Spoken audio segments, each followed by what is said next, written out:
Champions ট্রফির ম্যাচে লাহোরে শনিবার মুখোমুখি হয়েছিল ইংল্যান্ড ও অস্ট্রেলিয়া। খেলা শুরুর আগে আনুষ্ঠানিকতার অংশ হিসেবে দুই দলের জাতীয় সঙ্গীত বাজাতে গিয়ে ভুল করে ভারতের জাতীয় সঙ্গীত বাজিয়ে দেয় সংশ্লিষ্ট কর্তৃপক্ষ।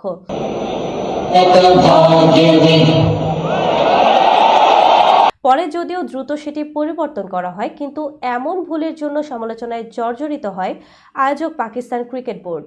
তবে SAPN ক্রিকেট ইনফোতে পিসিবির এক কর্মকর্তা জানিয়েছে, এ ভুলের দায় ICCর, যা নিয়ে তারা চরম অসন্তুষ্ট। এমন ভুলের জন্য ব্যাখ্যাও চেয়েছে ক্রিকেটের অভিভাবক সংস্থার কাছে।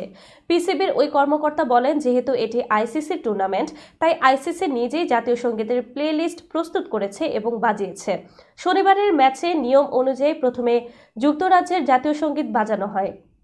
এরপর অস্ট্রেলিয়ার জাতীয় সঙ্গীত বাজানোর সময় ভুল করে ভারতের জাতীয় সঙ্গীত বাজায় কর্তৃপক্ষ।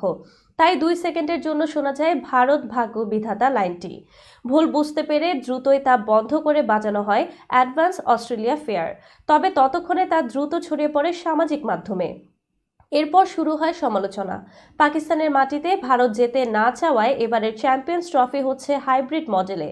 নিজেদের ম্যাচগুলো সংযুক্ত আরব আমিরাতে খেলবে রোহিতরা। যেহেতু পাকিস্তানে কোনো ম্যাচ খেলছে না ভারত, তাই তাদের জাতীয় সঙ্গীত প্লে লিস্টে রাখার কারণ কি, এমনটাও জানতে চেয়েছে পিসিবি।